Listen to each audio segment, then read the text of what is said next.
So yeah, we had a busy week in pop culture, especially here in Austin. I mean, we have Fantastic Fest that we're actually going to be leaving for in about an hour and change after as soon as we're done streaming here.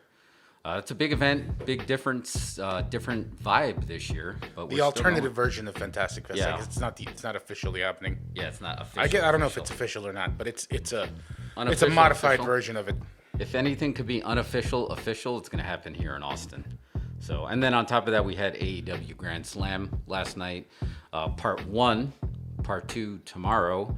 We're going to do a full-on podcast gimmick on that on Sunday. But what did you think? So far, so good. I thought it was awesome. Yeah. I think Kenny Omega and Daniel Bryan might have a few bruises, a few lesions after that. Yeah, absolutely. Did you see his chest? Cemento. Cemento. Mucho cemento. I mean, yeah, his chest was lit up. I mean, he was really chopping the shit out of him, which I would put, besides like actually breaking a bone, the chop is like so, it hurts so much. Why is the chop so painful? Because there is no working a chop. Like, how do you work a chop? You don't. You just get hit really hard in a place that's going to be really loud. And, you know, it worked when the blood vessels break, which there was a ton of broken blood vessels on his chest pretty much instantaneously. Yeah. Did you notice that? And, you know, I had a thought while I was watching it. He's not doing the yes chant, right? You've heard about this? Yeah, I noticed he's not doing it. I just didn't know why. They officially said it. He's not going to do it because I guess Kevin Dunn asked him to respect their intellectual property. Oh. I don't know that they own the word yes, but whatever. Yeah, and I feel like did you read his thank you letter to WWE the night before the match, before his AEW match? It was pretty, I mean, Brian's like really respectful of the art, so I'm not surprised at all that he's going to respect that property and not do and it's kind of a challenge. I mean, this kind of, I like the lesions of doom. It really was, there are a lot of lesions there on his chest, but I kind of like it. I liken it to when Stone Cold had to kind of reinvent himself after he busted his neck, you know, and then he reinvented himself again with the what, that thing that just kind of so it's kind of a challenge on Brian. He's super over, but they want to do the yes chant. So what are you going to do to stay over? I mean, he clearly came out as Cemento, American Dragon, Bryan Danielson. So it's going to be interesting to see what they do. But yeah, I don't want to dig too deep in, but so far so good. I mean, it was 2 solid hours of pro wrestling, which included MJF saying how much his parents hate him. His parents were in there saying wearing shirts that I hate MJF, which I thought was great. I think him and his dad do some stuff on Instagram. Or Because he said "fuck off, mom," which I thought was like, I was just like, whoa, that's a cool tweet to do to your mom, but whatever. So, yeah. Anyway, it's gonna be great. We'll podcast gimmick that on Sunday. So if you want to join us live on Sunday, and plus we're gonna be. But it's also Extreme Rules on Sunday, FYI. Oh my God, that's why it's so busy. We got Extreme Rules, and we got a couple of films to catch in our not official, unofficial Fantastic Fest. Do you want to preview what we're watching tonight? Yeah, tonight? Yeah. Yes, let's do it. So this one is actually called the Found Footage Phenomenon. So if you're a fan of any of the Paranormal Activity, Blair Witch Project, you know, that's the most commonly known ones. But I mean, I'm going back deep, man. Deep cut, Faces of Death. I mean, that to me was somewhat found footage, right? Well, I mean, the whole premise is that it's just like footage of actual death, right? Yeah. That they found. So I think it'd be cool if it was a documentary that was just, we found this documentary about found footage documentaries and just do that. I don't know how meta they're going to get, but we got that. And then what do we got tomorrow? Tomorrow we got the Bruce Campbell, the Friday night special. It's called Black Friday. On a Friday. Yeah. Yeah, that's perfect. And that's the premise on that is going to be, he works in a toy store. He kind of, the look he had was like it reminded me of when he was in Army of Darkness, when he worked at, not Kmart, which Mart was he? S-Mart, bro. S-Mart, yeah, S-Smart, like smart. He had that kind of look. He's got the The Sopranos. He's got the gray wings, and it looks like he's a store manager. So, but it's gonna have a horror vibe. It's Bruce Campbell. We're in Austin. There's always a chance he could show up, right? It's Austin. It's possible. Yeah, I don't know. Man. I mean, because this was supposed to be an official Fantastic Fest before they sort of dialed it back. Yeah, so I don't know. And then Sunday we have VHS 94, or is it 92? VHS 90 something. It's 94. 94. So, yeah, it's going to be a good one. I mean, and you're seeing more. I'm not even going to be able to catch all of them. You're going to go check out more. I know I'm going to miss some next Wednesday. But we got a lot of Fantastic Fest coming up. So between that, Grand Slam, Extreme Rules, I mean, it's busy here. It is busy. Yeah, so busy and getting thirsty. I'm like legit thirsty now. Not to mention all the B2B marketing we got to do during the day, but yeah, but we won't mention that. Day jobs. So you want to? Are you thirsty? Yeah. Yeah, let's get in. I'm gonna intern mode activate. I'm gonna go get us some brews. I forgot to put up the weird beer sign, but it's okay. Oh, no weird beers. We got one. Go ahead. All right.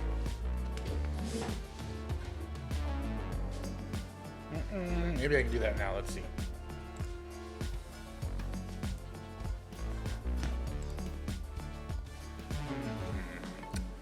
Maybe not. I don't know. Okay. Pretty sure I spelled weird wrong on that sign anyway. Which to me made it seem like, intentional. It's gotta seem like a gimmick thing. But,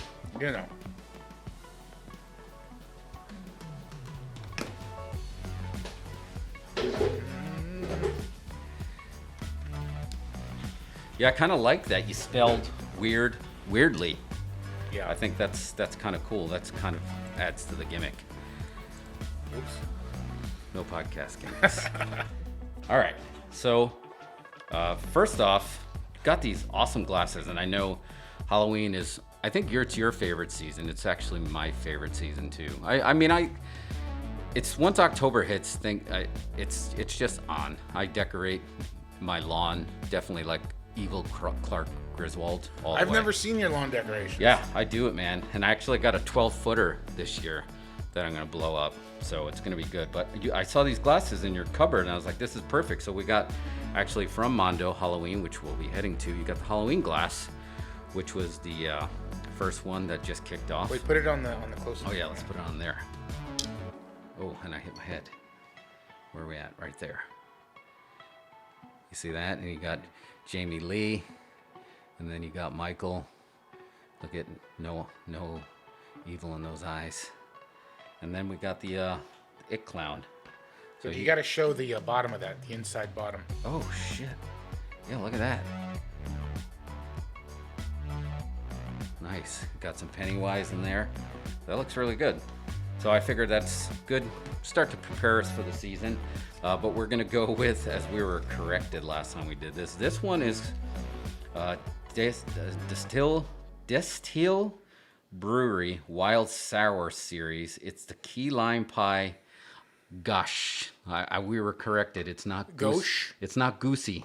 It's not goosey. It's not ghost. It's not gauche. It's gauche. So I'm gonna put this up here on the. Let me see if I can. What's the brand there? Distill? Yeah, Distilled Brewery. So they got a key lime there. Looks pretty sweet. Now you're a big fan of these sours. Yeah, I love the sours, and I know I did not do this to troll you, but it just turned out that way because we're always on the prowl for weird beers, and we found a weird beer, and I was like, key lime beer. It's like summer's over, but we're gonna go for it. So it was not a troll. So here we go. Go for the pop. Good pop. Sounds key limey. Oh yeah, it smells. Does it smell sweet? It smells like lime. Good pour. You want a whole can? Yeah, let's just do whole can since we got a six pack. Yeah. Let's do it. I'll let that one give you the little fizzy gimmick. You see that? Right about there. All right. I'll pop that second one. Let's see. Move that Rolling Stone thing out of the way so we can get a better shot there. The Rolling Stone game. Just move it out of the way. Which one? Oh. Just move it out of yeah. There you go. Yeah, we got some games. We're always ready to game. There we go. I'll just put the game up there. for the pour. Oh, right there. Yeah. Oop. It was empty. Right about there.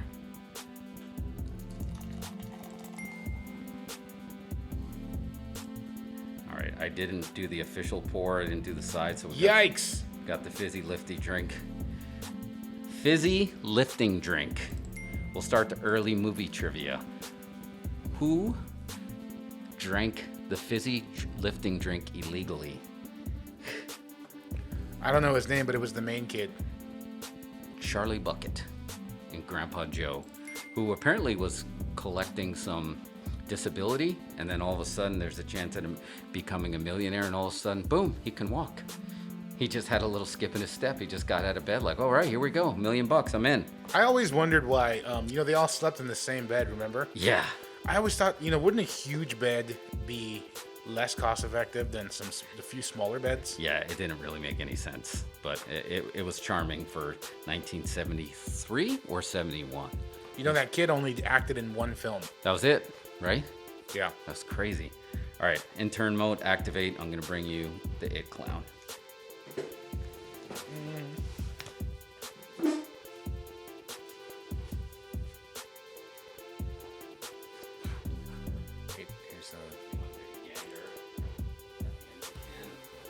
All right.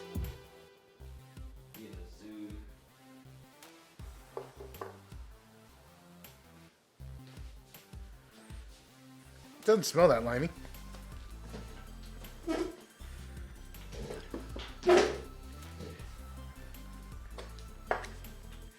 All right. I'm still fizzing here. That was a mistake, but I wanted to just see if I can add it for dramatic effect.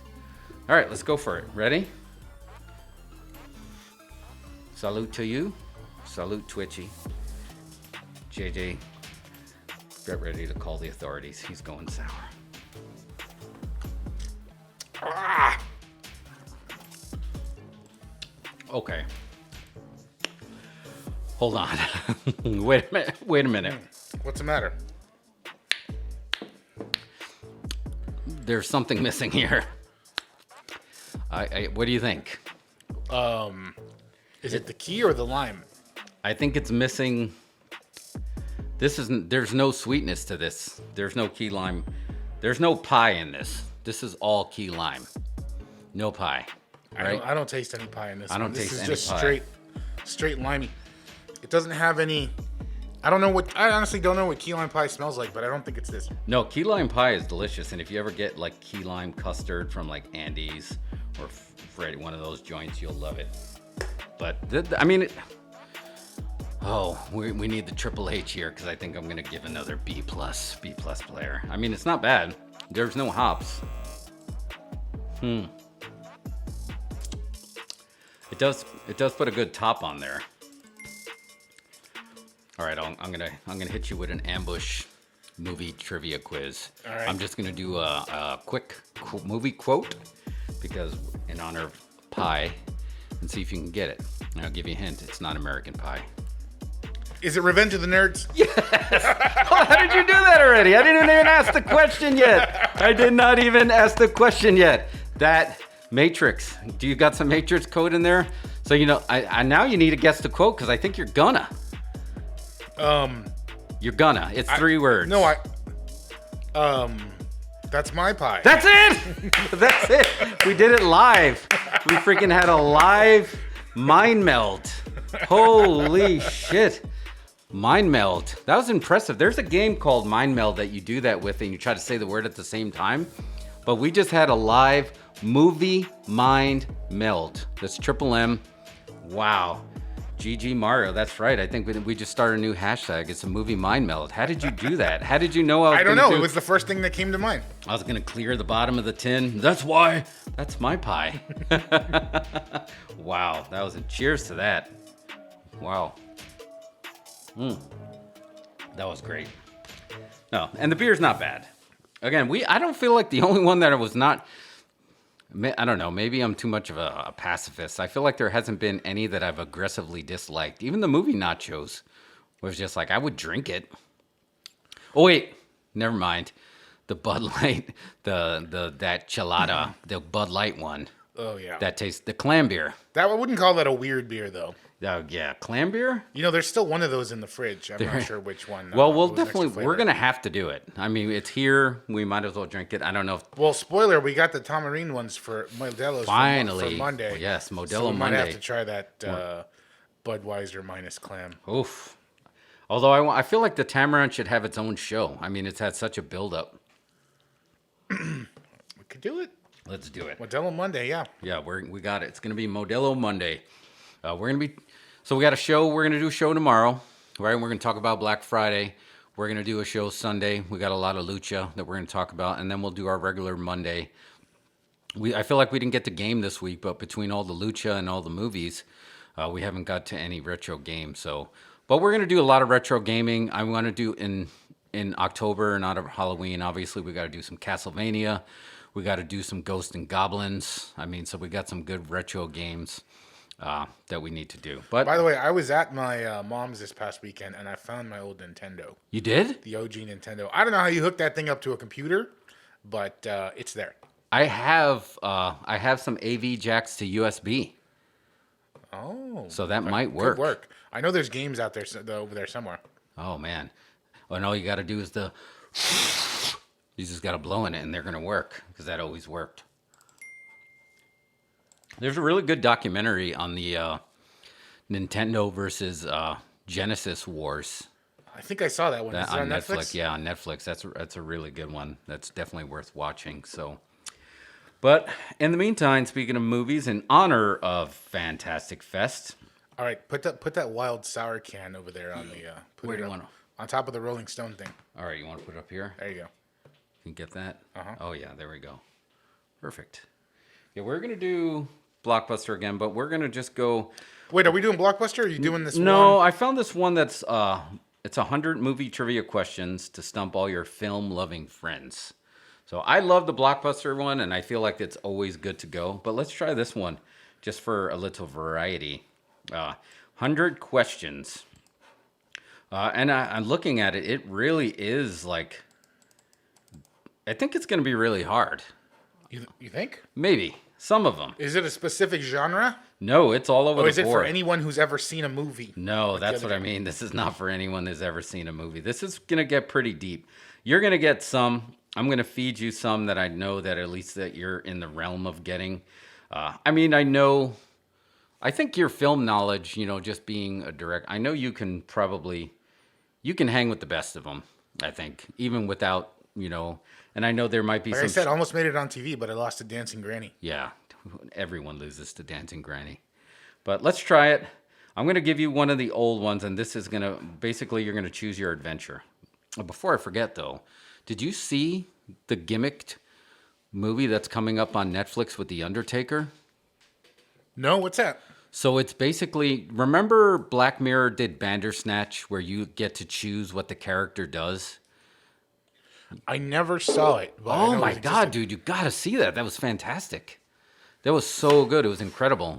And I used to love Choose Your Own Adventure as a kid, but I never. Yeah, and it's just like this was I mean, it had the Bandersnatch, it had the Black Mirror feel with this Choose Your Adventure, and they did a great job. I mean, I stayed up like 3 hours trying to get all the way to the end, but choosing like the simple ones, like, okay, this time you're gonna eat a different box of cereal, or this time, and they had a couple of meta ones. They did a really good job.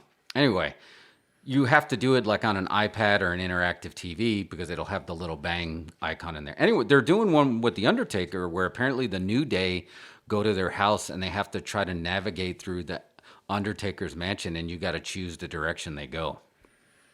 WWE getting into bed with Netflix. Yeah, I mean that sounds interesting. Yeah. Kind of sounds like some Scooby Doo ass shit, but whatever. Well, no, it's going to be Scooby-Doo because the New Day is going to be acting all New Day, which, I mean, I have no heat with it. I don't mind their gimmick, but it's going to be something that's probably a little bit more family-friendly. But I do like the interactive aspect of it because you got to shoot so much more footage. But drop everything you're doing and watch Bandersnatch as soon as possible. How long is it? Is it like a depends. full season? No, it's just one movie. Oh, it's just one movie. Okay. It's just one movie, but that movie basically could be 3 hours long depending on the adventure you choose. I didn't go on Reddit, but they basically had. I don't know, JJ. Did you see Bandersnatch? If there's anything you want to add, but I know if you go into Reddit, there's a map that you can choose how to get to the proper ending because there's all sorts of different endings, and sometimes the movie ends quick. But it's really, really. If you like Black Mirror and you like Choose Your Own Adventure, it's a slam dunk. Slam dunk. All right. Anyway, I had to get that off my chest. So let's go to our friends at Parade 100 movie questions with answers. Let's see. Show that on the screen there. All right. Is there a title page or something? There is. It's not really that impressive. It's got a bunch of ads. Well, all right. Let me try. Right about there. And you can see myself too, because I do try to answer questions at the same time. See me at the bottom. But That's high tech. Yes, movie trivia. Boom. And I blocked the ads. Sorry, LegalZoom. I'll just do my own damn will. No heat with LegalZoom. I don't know why I'm trying to pick a fight with them right now. Okay, question number 1. I think you're going to get this one. And even if you didn't see the movie, it's like, what are the dying words of Charles Foster Kane in the movie Citizen Kane? Citizen Kane. Not that, sorry. I upgraded the game, by the way. Did you see I got sound effects now? Oh, yeah. Nice. Yes, I know this one. Yes, you do. And I think you should act it out. I think you know it too. Yeah. Do it. Is it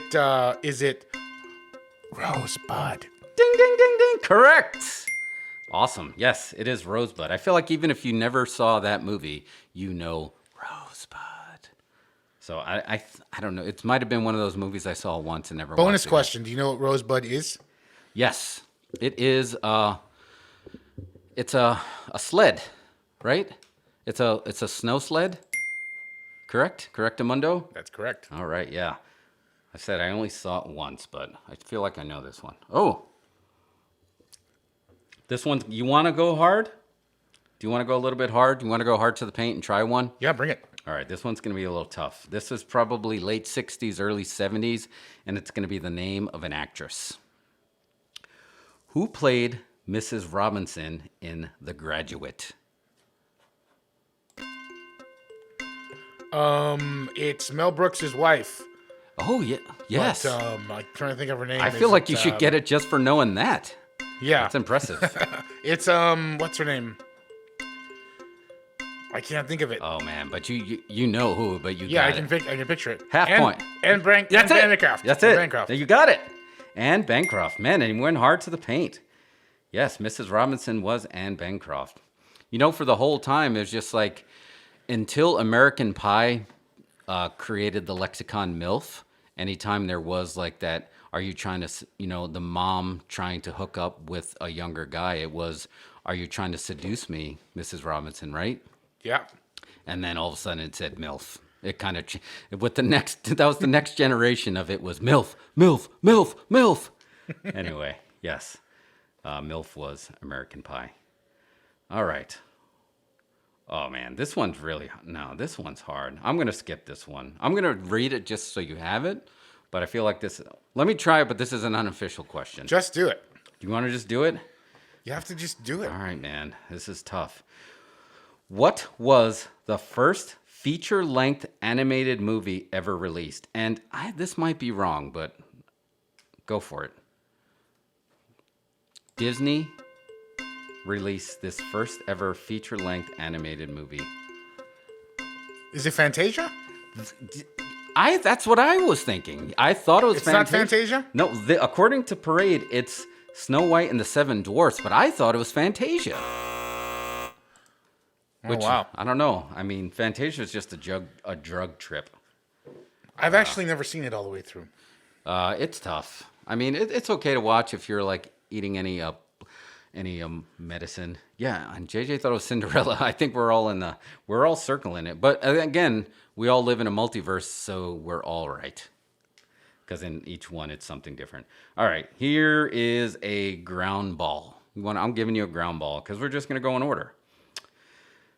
In honor of The Matrix, which is coming out December, The Matrix Resurrections. In the original HBO Max and in theaters. Yes. In the original Matrix, does Neo take the blue pill or the red pill?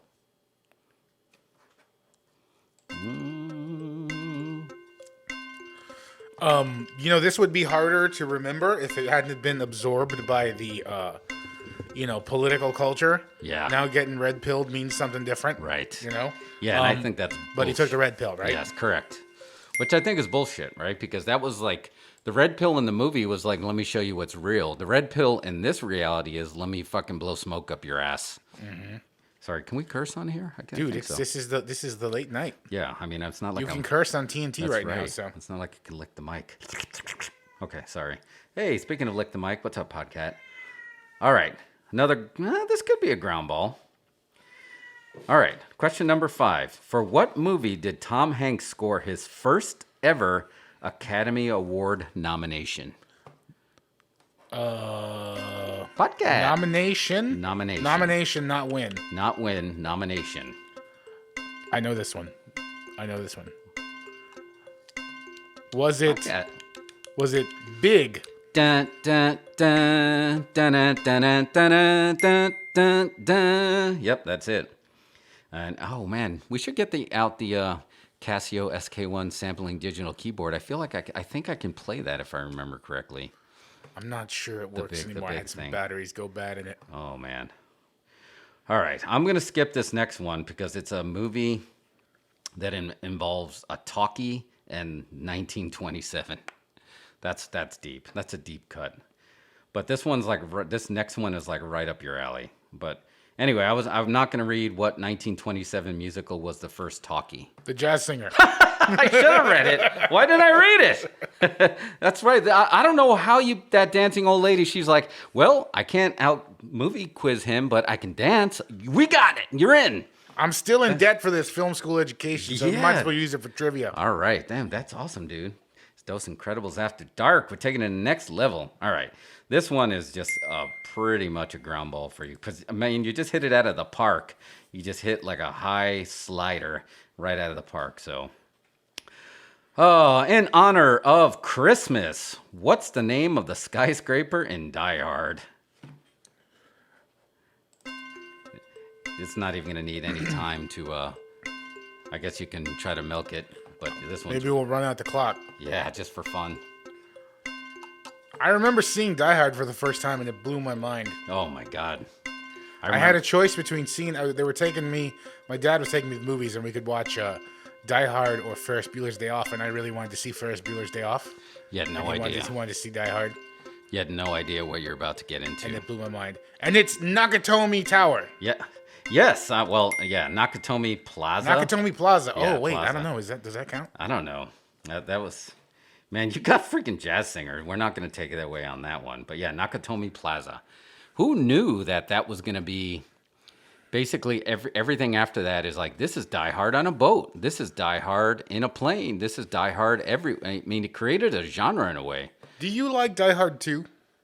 Die Harder? Yes. I only remember the joke when he had the ring on. He's like, just the facts, ma'am. And it had meat was in it from Porky's. I don't remember hating it. It had Dennis Franz as the Dennis cop. Franz, yeah. I thought it was great. I don't know. I feel like that one is a little bit hated, but I don't. No, man. I like it better than Part 3, honestly. It did. I mean, and I like Part 3 too. I feel like it didn't really start getting off the rails until a little bit later. Because I mean, not that it's bad. It's just that they became less and less memorable. You know, the one with Kevin Smith or Live Free and Die Hard. Oh yeah, after Part 3, I mean, yeah, check out. But Zeus was, yeah. No, I was a fan of all three of the trilogies. But yeah, great Christmas movie. Yes, I said it. Christmas movie. All right, count it. Yep, it counted.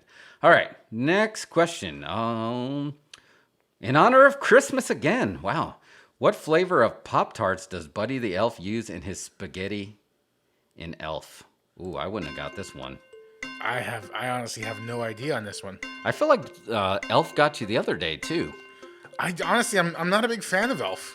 Elf... I don't love it. It doesn't end strong, but it stayed... The whole beginning was great. You know, and that was all improv. There's a great documentary on Netflix about the making of Elf. I think would make you appreciate it more. They did a lot of rogue shooting. Yeah. and that's like near and dear to our I hearts. think it's just when it came out, I just wasn't into it. I mean, even though I've seen it like several times, I have no idea what flavor of Pop Tarts. I mean, you're already on Movie Mind Meld, so just think of a flavor. And here, wait, let me think of a non-colorful flavor. That'll be my hint, so I can mind meld you. Brown sugar. Close, yeah, chocolate. Chocolate. Yeah, we're not. Oh man! All right, this is gonna be. They make chocolate Pop Tarts. I've never heard of such a thing. They do, and some of them have white frosting, and some of them are just like with the white cookie and the chocolate inside. Did you ever see My Stepmother Is an Alien? I remember what that wasn't. What was the blonde girl from Vicky Vale? It was Kim Basinger. Yeah. But there's a scene in there where the daughter like eats Pop Tarts, and she makes her Pop Tart with she puts like maple syrup on it, and then sugar, and then like some marshmallows or something. Oh wow! No, I don't remember that in there. I mean, I do remember seeing it. Oh, JJ's a fan of the s'mores Pop Tarts. I like the Pop Tarts cold. I don't know. I do like them cold. All right, let's jump. We're on question number 9, and it's Halloween. We feel like we had a lot of Christmas ones. We're going Halloween, or we're going dark. I don't know if it's necessarily Halloween, but this is 70s. I think it's 70s. I can't officially do it, but I believe this was 70s. What shocking Wes Craven horror movie carried the marketing tagline, "To avoid fainting, keep repeating, it's only a movie"? I know this one because this is the movie Sean Cunningham saw and inspired him to do Friday the 13th. Yeah. No, actually, didn't Sean Cunningham produce that one? Maybe I'm wrong. Either way, it's Last House on the Left. Correct. Yeah, that was good. Yeah, Last House on the Left. I remember watching that too young, and then it was like I wasn't ready for it when I watched it. There's some really disturbing parts in there. Yeah, that was just like that had a lot of things along with like Mother's Day and Class of '84. Like I feel like that '70s was really, really rogue in some of the stuff that they do that wouldn't pass today. And Quentin Tarantino gets passed on most of the stuff. I don't think even he could get this passed. He's grandfathered in. He is grandfathered in a lot of stuff. I don't know if any of the scenes that I'm thinking of he can get but you never know, man. You never know. There's some disturbing stuff in that movie, but very disturbing. It's got that. What I love about it is just that big revenge scene at the end. Anyway, I don't want to spoil it for anyone who hasn't seen it, but yeah, that was good. And the music. The music was good. It definitely had like a grimy and isn't it like "And the road leads to nowhere"? Oh yes, it was. Isn't that the music? Yeah, that is the music. It almost had a found footage feel too. It was very voyeuristic, but that's a lot of 70s horror, man. Just worked just because the natural aesthetic. They didn't even have to try. Yeah, it's just like everything about it was very sweaty, felt hot. Like old Times Square feely. Just like, oh man, this feels grimy.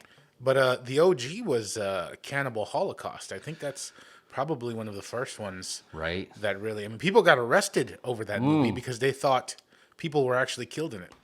Yes, I do remember seeing that on a Shudder documentary, which I don't think I've seen Cannibal Holocaust all the way through. It's hard to get through, not because of the cannibalism. But like it does the Faces of Death thing where they've got like some legit animal murders in there. Oh yeah, again, and it's just so much more disturbing than watching somebody get eaten. Yeah, it's because it's the stuff that nightmares are made of, man. And sometimes I'm not a big mark for anything that's been like the torture porn. I see it. I think it hits a different cerebral part of your brain, torture porn versus being afraid, running for your life versus like the fear of like a hole puncher in the eyelids are two different fear factors to me. Yeah. So I've never marked out for a lot of the torture porn. Yeah. I mean, unless there's an element. I mean, I guess just growing up, like running for your life, that's something that the dreams, right, where you can't outrun your fears. But this is like what happens if you get caught. And I feel like it's a different level of fear. I kind of don't like that term torture porn. I don't really feel like it's fair. That's but explain because I mean, like, I think that all started with Hostel, which there is a lot of torture scenes in that movie, but I think it's kind of commenting on like issues between different classes or whatever, and how people look down on other people, Yeah. And the torture is sort of secondary to that, but I don't know. Yeah, I see what you're saying. I mean, because really, I mean, it's technically, not. I mean, to say it's a torture porn would be like a snuff film, like you're just watching people get tortured, Right. and that's the enjoyable part. When I think really they do it in movies, it's to disturb you, but there's usually something behind it. yeah. Something they're trying to say. And look, yeah, and obviously Eli Roth, he's like a student of horror too, so I'm sure that wasn't his goal to do it. But I feel like the first one that would be considered torture porn in a way was Saw, right? The first Saw, just because of the way, like Yeah. Carrie Elways, which I thought was a great one because a great film because it was so different at the time. But then they started getting into they were just in the traps and they fell a little bit into the Final Destination portion of it of just like weird ways for this invisible thing to kill you. You said you haven't seen *Malignant* yet, right? No, I have not seen it yet, but I'm excited about it because you said there's a good twist. It's worth watching. It's like it's not what you would think it would be. It's really stylized and well done, and it's expensive. You can tell it's like a big budget movie. Well, I mean, we're basically 1 week away for probably the next month. Anything I'm going to watch is probably going to be horror movie based, other than the Sopranos prequel. I mean, October is all about just horror movies. So You gonna try and run the gauntlet and watch 31 horror movies in 31 days? man, that would be great if I can pull it off. I don't think I can pull it off. You can watch them on double speed. Oh, is that the way to do it? If you've already seen it, you can just put it on double speed. That's true. That's not a bad idea. We could do that. Are you going to do it? I try to every year. Every year I attempt this, but I fail every Something year. happens. Try to do it. I would like to do it. All right. I don't like some of these next questions. You want to try them? I don't feel like they're. I'll do 'em. All right, let's just try them. Question number 10. What pop vocal group performs at the wedding in Bridesmaids? Bridesmaids. Yeah. Good flick. I have nothing with the flick. I gotta say I can't remember that. Can I just pretend I know some of the lyrics of one of the songs and see if you can get it? All right. I know there's pain. Why you keep locking me up in these chains? You got no one to blame for your unhappiness. You got yourself into your own mess. That was terrible. We usually do really good karaoke, but that was just... Oh, yeah, JJ got a hint. I don't JJ's know. got a hint for you. I really don't know. There is a hint. She shits in the sink, right? Yes, she sits in the sink. All right, it is Wilson Phillips. Oh. Wilson, That makes I'm sense. sorry. Yeah, that was a tough one. I don't know if I would have gotten that one either. Oh, okay. You want to go back That's too. I only saw Bridesmaids once. It's too new. Yeah, that's a new one. You want another tough throwback? Like, I mean, you dug deep in like the 20s, you hit the 50s. This is like 60s, but you might get it. Yeah. Let's All do right. it. What real-life, on-again, off-again Hollywood power couple starred in the film Who's Afraid of Virginia Woolf? Yeah, every Saw after became torture porn. I agree with you on that, JJ. Real-life power couple, on-again, off-again Hollywood power couple. Who's Afraid of Virginia Woolf? I can't remember this one. I get that confused with Cat on a Hot Tin Roof. Yeah, I'm not sure. I don't even know if this was a tough one. No? I don't know this one. Yeah, it's a tough one. I wouldn't have got it. Have you got a hint? Oh man, what's that? One half of this power couple was the star of Cleopatra. Well, that's Elizabeth Taylor. Correct. And her... Rock Hudson? Richard Burton. Yeah, Richard Burton. You know, for the longest time, as a kid watching Class of '84, Too Young, I thought the girl's name was Elizabeth Taylor. Because remember when Miss Dolores Perry King goes, "What's your name?" And she goes, "Elizabeth Taylor." And I was just like, at the time, I didn't know who Elizabeth Taylor was, or I didn't know I knew. And then I was like, "Oh, that's Elizabeth Taylor." So my mom's like, "That's not Elizabeth Taylor." Class of 1984 is an awesome franchise because they had the sequel, Class of 2000 or whatever. Oh yeah, with And that had Pam Grier, and she was Pam half. Grier, All yeah. they were all robot teachers. Yes, that was it. Pam Grier, one of my favorites. She follows us on Twitter.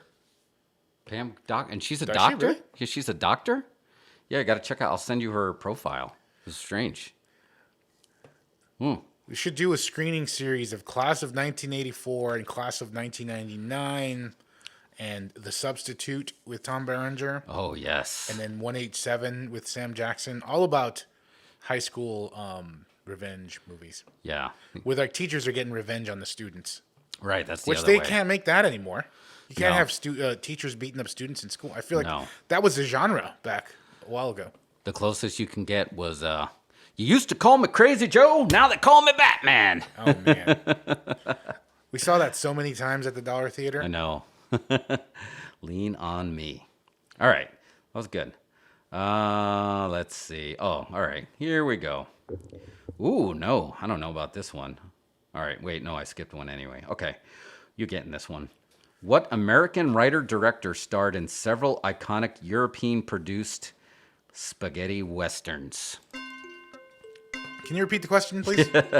What American writer-director starred in several iconic European-produced spaghetti westerns? American writer director? Yes. I'll give you a hint. It's not Rick Dalton. Oh, you got this one, dude. You know who exactly we're talking about. And just tell me when you got the hint, and I'll give you one, and then you'll get it instantly. He actually ended up creating later on. He made another western, and then it is actually nominated for an Academy Award. He kind of brought it back. Oh, Clint Eastwood. Yes, sir. I was like, yeah, you're definitely getting that one. Because I remember watching The Good, the Bad, and the Ugly. I always forget he's a writer director. Yeah. Even though he directs a movie every year on Yeah. HBO. He did. Yeah, Cry Macho was last week. I didn't see it. Did you see the last one? What was it? The Mule? That movie is it's weird. He has like a three-way with two prostitutes. Oh my God, does he really? Yeah. Well, I know the Mule, the whole thing, and we talked about that, right? Getting stuff across the border, right? I don't know, but like feel like I haven't watched anything Clint Eastwood since he told people to get off his lawn. Yeah, Gran Torino. I feel like that was my last Clint That's a movie. great movie. That was a good one. All right. That's a good clue. Feeling lucky. All Dirty right. Harry was awesome. Do you feel lucky, punk? Yeah, because before that it was Go Ahead and Make My Day. But I remember my dad was a cop and the original, not before, what was it might have been Magnum Force, when he was actually trying to count how many times the shots went off. And he's like, did I fire 6 bullets? Only 5. And then the guy's on the ground, who was in all 4 of the Dirty Harry movies at the time, 4. Hey, I gots to know. Remember that? Mm-hmm. And I remember seeing if you can count how many shots. And also a great scene in that was what was mimicked in later on in Naked Gun, when he was like, you know, when I see 12 crazy bastards stabbing someone in the park in broad daylight, I shoot him. That's Micah Frank. Those were actors doing Julius Caesar in the park. You killed 12 actors, good ones. But anyway, there was a scene, and remember the scene I'm talking about in Dirty Harry, when he's like, "What was your?" I remember that scene. When he's like, when he shot the guy in the park, and he's like, why'd you shoot that guy? It was a long diatribe, and he's like, what, you had to prove intent. What was his intent? He had a hard on. What? Yeah, you don't remember that? No. Oh man, that was when Clint Eastwood was gritty. But yeah, I butchered that movie quote, but it's definitely worth a YouTube search. The original version and then the Naked Gun version. All right, next question. No, I'm going to skip this one, even though I'm not going to skip it, but I want to skip it. Who played juror number 8 in 12 Angry Men? And that one's probably worth a hint. Jack Lemmon? No. My anaconda don't... That's not... Sir Mix-a-Lot? No. John Voight? No. I'm in John Voight's car. Henry Fonda. Oh, okay. But Fonda ain't got a motor in the back of her Honda. Gotcha. Yeah, that was a tough one. Anyone? Sorry, hit the logo. Yeah, it's all good. All right, question number 14. Let's take a sip. Do you need a refill? I mean, we're on question number 14. We're pretty good on time as far as to make it to the movie. I'm still good. You good? I don't know if I can do 2 sours anyway. It's a little, it's intense. This is probably the most sour of all the sours. It tastes By like far. it tastes like Atomic Warheads. Yeah. Yeah, no more sour brews for you. All right, here we go. This is a ground ball. The head of what kind of animal is front and center in an infamous scene in The Godfather? A horse. Horse. Horse head. I'm going to just make up this next one just because I'm curious if you can get it. Okay. What 80s horror comedy had a murder weapon that was a horse head bookend? A horse head. That was a murder That weapon? was one of the murder weapons, a horse head bookend, and it was a high school based horror comedy. It's not Fright Night, is it? No, but I'll give you another hint because this is not even on there. I just made it up. Sex kills. Sex kills. I don't know this No? one. No. Student bodies. Oh. Yeah. Oh, yeah, okay. One of the weapons was a horse head bookend. I don't You know, that movie, I remember seeing it on cable, and I never knew the name of it, but I remember thinking it was so hilarious for a long time, and I never knew what it was called. Yeah. It wasn't years later until I found it again on video. I just remember the principal, and it was a dream, and he talked about peeing red. I just And remember was the "Oh, heavy so bizarre." breathing. Yeah, the heavy breathing was. That was just one of the weapons too. I was just curious. All right, next one. To the official questions. That was an unofficial one. Oh yeah, the ground ball. What TV show was Jack Nicholson referencing when he ad-libbed, "Here's Johnny"? Tonight Show. Yes, correct. Did you know that? What else was ad-lib? We were just talking about The Godfather. Did you know the line? Leave the gun, take the cannolis was ad-libbed too? No? Yeah, that was ad-libbed. I had no idea. That's like, to me, that's just like, everyone knows, to me, the most famous ad-lib is "You're going to need a bigger boat," right? That was totally ad-libbed. So, Isn't a lot of the boat stuff ad-libbed? yeah, I feel I like heard it that was. like Robert Shaw was so hammered Oh, during yeah. a lot of that shoot. And it's funny, it was because remember in the movie, Quint did request a couple of crates of apricot brandy, and actually brandy was his drink of choice in real life too. And they had to like prop him up, and then he freaking nailed that scene, and then pretty much collapsed afterwards when he talked about the USS Indianapolis. Think about the shark. He's got lifeless eyes like a doll's eyes. Sometimes they went away, sometimes they didn't go away. All right, next question. By the way, did you see those? Did I show you the Jaws vans? Oh yeah, you showed me the horror movie ones too. So Yeah, there's a Jaws vans in there. No, wait, never mind. That's Friday the 13th. yeah, there was Friday the 13th. There was Shining. There were some great, but there are some Jaws vans that you sent me. I gotta just commit to the bit. All right. Ooh, I kind of like this movie. I really remember liking this, and then I remember my aunt said, "Oh, you're a horny little toad." What? Yeah, because what critically panned 1984 country music comedy starred Dolly Parton and Sylvester Stallone eventually becoming a cult classic? Rhinestone. I Like a that. I liked it. rhinestone cowboy. Yeah, I just remember saying, I really like that movie. My aunt's like, "You horny little toad." I You always like? enjoyed it. My grandma Yeah. loved it. Yeah, it's just like, oh, she just We thought, used I to was, watch it every time it was on. she thought I was in it for Dolly's boobs. But By the way, it had Richard Farnsworth in it too as her dad. oh, really? I did not. I don't remember. Well, now that you think about it, I haven't seen it in a little while. But yeah, good. That was actually is a cult classic. I had no issues with it, honestly. I thought it was pretty good. Yeah, I dug it. All right, another classic movie coming out. It's a 90s classic. Who played park owner John Hammond in Welcome to Jurassic Park? Holy fucking shit, it's a dinosaur. I'm not gonna be able to get this one. I can't think No? of the actor. I don't know the actor's name. Condors. If you were here, sit here and say condors. No? All right. It is Richard Attenborough. Oh, Richard Hammond. Okay, well, I would have never got that. Yeah. Really? Yeah, Oh, I thought you had that one in the bag. I didn't even. I didn't know that He died a little bit after the first one, so he's never in any of the other ones. Yeah, no, I don't know.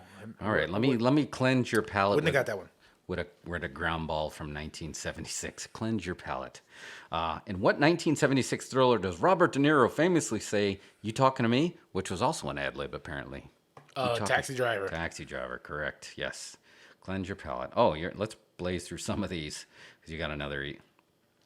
What's the name of the anthemic dance near the beginning of the Rocky Horror Picture Show? Say that again. What's the name of the anthemic dance near the beginning of the Rocky Horror Picture Show? You remember doing it. It's just a step to the left, and then you put to the right. Time Warp. Yeah, that's it. Time Warp. Correct. Oh man, I feel like we had a few jokes about this next one. I might have an uncanny ability for movie trivia. Yeah, no, it's pretty good. Yeah, it's really impressive. Like that 1927 one. That was a woof. You pulled that out. And plus the movie Mind Meld. You got the quote before I said it. Oh, we talked about this movie before. For what movie did Steven Spielberg win his first Oscar for Best Director? It's just amazing that it took that long, but this was the one. It had to be Schindler's List, right? Yeah, correct. Yeah. I was like, how he didn't win. I don't remember even which movie won for Jaws. But like you still watch Jaws. I mean, that's 50 years and you can still watch that movie? Come on. And that didn't win? And knowing what he went through? All right. The stories. Oh my God. Okay. I'm skipping this one. I'm going to read it to you, but I don't think I wouldn't have got it. What is the name of the courtesan played by Nicole Kidman in Moulin Rouge? I didn't see it, so I just know the song Itchy, Itchy, Scratchy. I can't think of her name. Although Itchy, Itchy, Scratchy, that might be The Simpsons and not Moulin Rouge. I don't think I'm not gonna recall her name. I did like Moulin Rouge though. I thought it was pretty good. I didn't see it. No heat with it. Just didn't see it. It was Satine. Satine. Yeah, Satine. Oh man, you got another one. All right, I'm gonna give you the option to. I'm gonna just give the question or the year or something, and then see if you skip it because now we're getting pretty random. This one's a 1950 movie with Bette Davis. You want to try it? Yeah, let's see. In what 50s drama starring Bette Davis said, "Fasten your seatbelts, it's going to be a bumpy night"? Bette Davis? She's got Bette Davis eyes. She's atrocious. No, I don't think she said she was atrocious. But what's the quote again? Fasten your seatbelts, it's going to be a bumpy night. I don't know. That doesn't sound like a memorable quote anyway. No, I know it. All About Eve? All About Eve. I told you, man, that was a tough one. Yeah. I don't Here's another tough one. Did you see the movie The Third Man? I know what it is. Also called the Harry Lime theme. The theme from it? Do you know the theme? No. Okay. Zither. Oh, okay. This one. That one. This one you're gonna get. Marlon Brando could have been a contender in what iconic 1954 crime drama? That would be On the Waterfront. Correct. All right. We got another one coming here. Another famous from that time period-ish. What famous LA landmark is heavily featured in Rebel Without a Cause?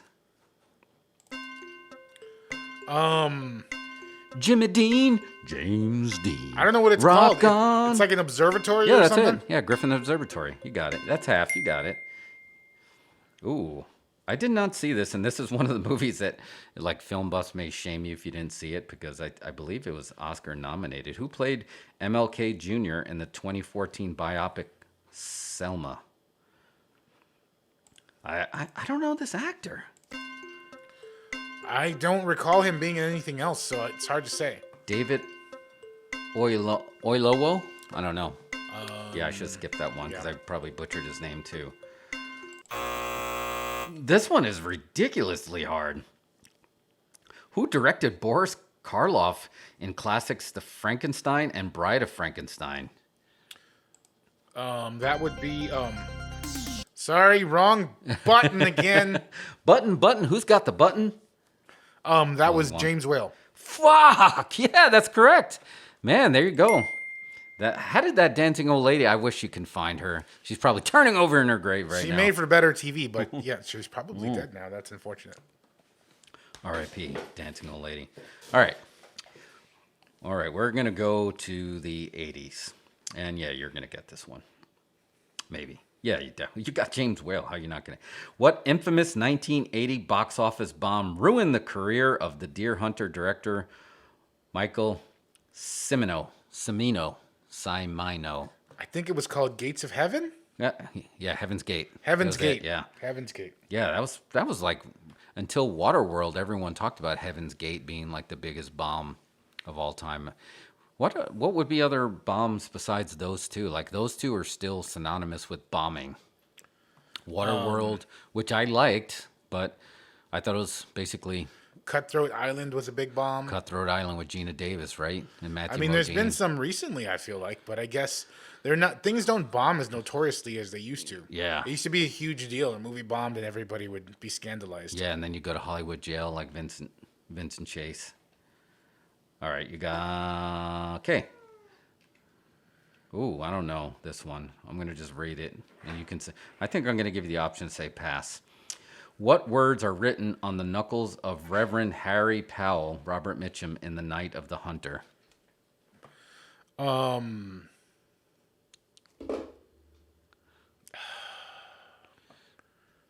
Trying to think. Corey Graves, I think's knuckles say "Stay down." I remember the eyelids in Raiders of the Lost Ark saying "I love you." I don't know. I don't know what it says. Love and hate. Oh, love and hate. Yeah, you could have said pass. I should have guessed that. I mean, that should have been obvious. Yeah, I'm going to give you the pass option. All right. What Hollywood movie star plays himself in Zombieland? Ground ball. Bill Murray. Bill Murray, correct. By the way, have you ever heard any of the Bill Murray Austin stories? I think they made a documentary about Bill Murray and all his like weird appearances. I heard of the documentary. I didn't see it. So he's been spotted around lots of like things in Austin, like during South by, during whatever. I saw him once at a Fantastic Fest party, but like there was one time at some South by party where he was just tending bar. Have you heard of this? Really? One? No, but I've heard the story. Like I've heard him doing stuff like showing up for wedding pictures, and he just went behind the bar and started tending bar, and anything you would order, he would just give you a shot of tequila. And he would just like nod, and it's like you'd order gin and tonic, and you just nod, and then like, here we go. Just pour you a shot of tequila. That's freaking awesome. That sounds very Bill Murray like. Maybe JJ agrees with Waterworld being a classic. Maybe Waterworld 2. Overhated. It's good. Yeah, it's pretty good. I mean, they made a whole Universal Studios ride of it for 20 years. Yeah, I dug it. I had no problem with it. Maybe Bill Murray could be in that. He has an 800 number, right? So we can try to book him for the show. Right? He said you can like actually request his presence. He's got some sort of form, but you have to have like karaoke available. Oh fuck, we definitely that'll be for our grand opening for our physical studio. All right, we still have some time. Let's see. All right, yeah, you're gonna get this one. Well, let's do it because it's fun. In Risky Business, what song did Tom Cruise famously lip sync to in his underwear? Dun dun dun dun dun dun dun. Dun dun dun dun dun dun dun. It's old time rock and roll. Correct. By Bob Seger. Bob Seger. I don't know why I'm doing the. Did you ever see the music video for that song? No. Where they did the Risky Business music video, and it was just like a Tom Cruise double dancing in his underwear. Yes, I do remember that. When MTV had music videos. I do remember that. Oh, man. Okay, yeah, I think you get this one. Who is the only actor to receive an Oscar nomination for acting in a Lord of the Rings movie?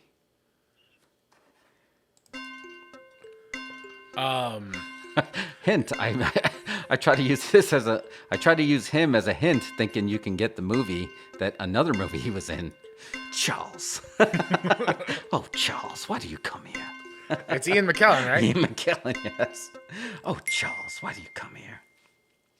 All right, here's one. This was in the aughts. Do you call it the aughts between 2000 and 2010? That would be the odds, yes. The aughts. Who took over the role of Bruce Wayne's love interest, Rachel Dawes, in The Dark Knight following Katie Holmes' exit after Batman Begins? Maggie Gyllenhaal. Correcto. Very good. All right. Oh, yeah, I love this song. What song plays over the opening credits of Guardians of the Galaxy? The song is by Redbone. Hooked on a Feeling? Uga Chaka? No. Come and get your love. Oh, Yeah, that was Come and I Get thought Your it was Love. Hooked on a Feeling. Come and Get Your Love. That was on his awesome mixtape. All right, let's see. Question number, well, we've been cruising through here. We're on number 35. And we still got some time here. Okay, 1964. Oh, I freaking love this movie. For what 1964 musical blockbuster did Julia Andrews win the Academy Award for Best Actress? Wait, repeat the question.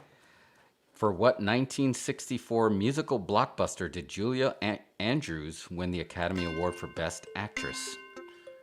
Is it Sound of Music? No. No? Is it, No.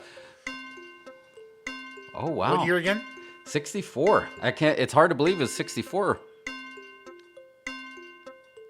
It's a classic. Julie Andrews? Supercalifragilisticexpialidocious, even though the sound of it is something quite atrocious. Oh, Mary Poppins? Mary Poppins. I got that one wrong, though. It's a jolly holiday with you, but... Yep, Mary Poppins. Which I did watch the Mary Poppins with the sequel that came out last year, like right before pre-COVID with... what's her name? Why is her name slipping my brain? She's great. Emily Blunt? Emily Blunt. Yeah, she's awesome. She was great in the sequel. I always thought that would be an awesome name for like a female rapper. Yeah, it would Emily be. Blunt. But it's like 3 words. Emma Lee Blunt. Oh, damn, that is really good. That was really good. All right, let's see if we can make it let's see if we can make it a 40. This will be number 36. Okay, because this one is kind of fluid because it used to be a different movie, but now it's not. What is the highest grossing R-rated movie of all time?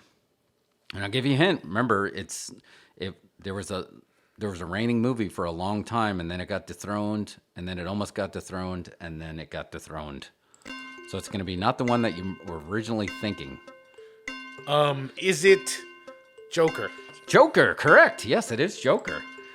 For the longest time, right? Wasn't it The Exorcist, and then it had finally No, got I think it was Passion of the Christ. Yeah, I was going to say Exorcist got defeated by Jesus because the Passion of the Christ beat Exorcist, and then Deadpool almost beat Jesus, and then Joker beat Jesus. It's weird how things work out. Yeah, that was just crazy. All right, 37. Oh, yeah, you got this one. Slam dunk. What 1994 crime film revitalized John Travolta's career? Oh, could it be Pulp Fiction? Correcto. Yeah, he had a great run after that. Face Off. Yeah, his comeback after his Pulp comeback. Fiction, he did a lot of great stuff. I Did liked you like Pulp Phenomenal. Fiction when you first saw it? No, if Pulp Fiction, yes, I liked it, but I didn't love it like I did now. It took, like The Matrix, the first time you see it, you have to get that out of your system before you can start sinking in of what's really happening. So I did not walking out of there not loving it. I just remember seeing it and just like, I can't believe I was laughing at some of that stuff. It's like you really had to get, and I had already saw Reservoir Dogs, so I knew his style, but it's just like it took a lot of viewings to really absorb the genius that it is. Yeah, I hadn't seen Reservoir Dogs when I saw it, and I remember it was a little bit ahead of my sort of like movie fandom, and I just heard everybody talking about it and quoting the dialogue. And the first time I watched it, I did not get it. Yeah, no, I took a few more viewings. I went back to the theater and watched it 2 more times, and it was like, oh, I think I generally get that when something is like really new and Yeah. innovative. I have to absorb it. If you, Yeah, I mean, so you're basically he was retraining your brain of what you were used to doing. I remember hating. Now, Reservoir Dogs, I remember specifically hating, and I was like going to go back to the Blockbuster. It was under the staff recommendations and be like, "Why did you recommend this piece of shit movie to me?" And then I was just like, "Nah, I'll just let it go." And then I remember seeing it again after Pulp Fiction, and then it's like that was my retraining moment. But like the first time, I remember hating it. why didn't you like it? I I liked it better than Pulp Fiction at first. I don't know. I think it was the whole. Again, I guess I was one of the victims of like the torture scene. Again, I guess it goes through the back to the torture thing for me. It just like really took me out of the moment of just like what the fuck is going on here. And my dad was still alive. He's a cop. You know, there was that whole thing. I was just like, my brain wasn't ready for it then, and now I love it.